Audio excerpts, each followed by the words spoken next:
1932 में Einstein Sigmund Freud को एक खत लिखते हैं जिसके अंदर एक सवाल पूछते हैं और सवाल ये होता है कि is there any way of freeing humankind from the menace of war?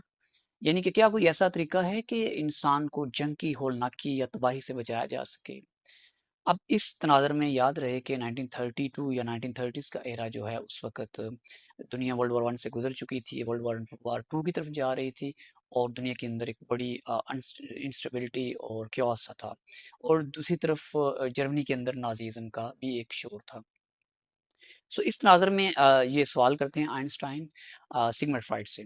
Sigmund Freud याद रहे कि सिगमंड फ्राइड जो है उसको पढ़े बगैर साइकोलॉजी इनकम्प्लीट सफ़र की जाती है। वो उसके ऊपर अपना क्रिटिसिज़्म मौजूद है बट उन्होंने साइकोलॉजी के अंदर बहुत ज़्यादा कंट्रीब्यूशंस की हैं। सो सिगमंड फ्राइड इसका जवाब देते हैं उनको 1932 में और वो बाद में पब्लिश भी होता है व्हाई वार के टाइटल से। तो अब इसका जवाब देने से पहले ये देखना है कि सिगमंड फ्राइड की अपनी जो अंडरस्टैंडिंग है वो कैसे डेवलप होती है। सिगमंड फ्राइड 1950 में ऑलरेडी एक एसे लिख चुके थे। उस एसे का टाइटल था thoughts on the times of war and deaths. अब इसके अंदर उनका आइडिया मैच्योर हो रहा था, मैच्योर नहीं था। बट 1920 में एक और वो आर्टिकल या एसे लिखते हैं जिसका अनवान था बियॉन्ड द प्लेयर प्रिंसिपल।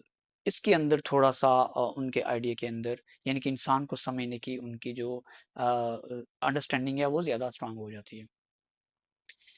और उसके बाद लास्टली 1930 में वो एक किताब लिखते हैं सिविलाइजेशन एंड इट्स डिसकंटेंट्स।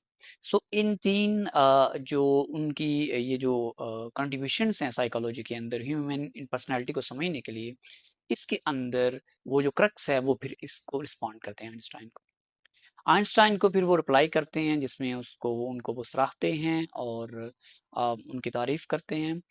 फिर वो कहते हैं कि स्टार्ट होते हैं कि असल में इंसान की जो नेचर है, बेशक साइंस ने बहुत तरक्की कर ली है, लेकिन इंसान की नेचर आज भी वही है जो सदियों पहले थी।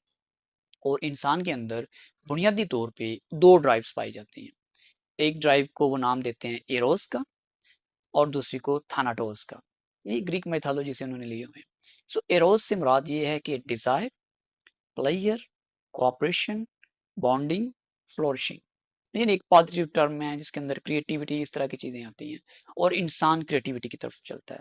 और एरोस की बुनियाद के ऊपर यानी फर्स्ट ये जो ड्राइव है इसकी बुनियाद के ऊपर कम्युनिटी और सोसाइटीज़ के अंदर नॉर्म्स एस्टैब्लिश होते हैं और कोऑपरेशन बढ़ता है और यूँ इंसान अपनी जो अफ़ज़ाइश नस्ल करता रहता है और सिविलाइज़ेशंस इवॉल्व होती रहती है।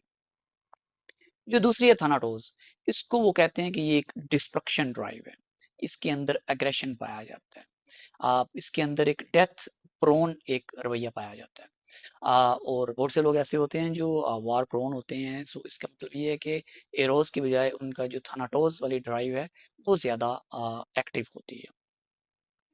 आइंस्टाइन ये सिगमंड फ्राइड फिर उसमें आइंस्टाइन को फर्दर रिप्लाई करते हैं कि बुनियादी तौर पे इससे बचने का कोई ख़ास ज़रिया नहीं कि दुनिया के अंदर पीस आ जाएगा, इंसान वार से बच जाएगा। लेकिन हाँ, एक चीज़ है कि आप सिविलाइज़ेशन के ऊपर काम करें।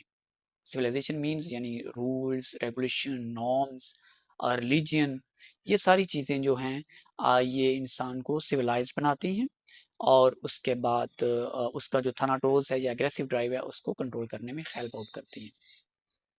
फर्दर वो कहते हैं लेकिन इंटरनेशनल लेवल के ऊपर अगर हम इसको देखें तो वहाँ पे आपको इंटरनेशनल इंस्टीट्यूशंस चाहिए जो वही काम करें जो सोसाइटी के लेवल के ऊपर ये कुछ इदारे कर रहे होते हैं।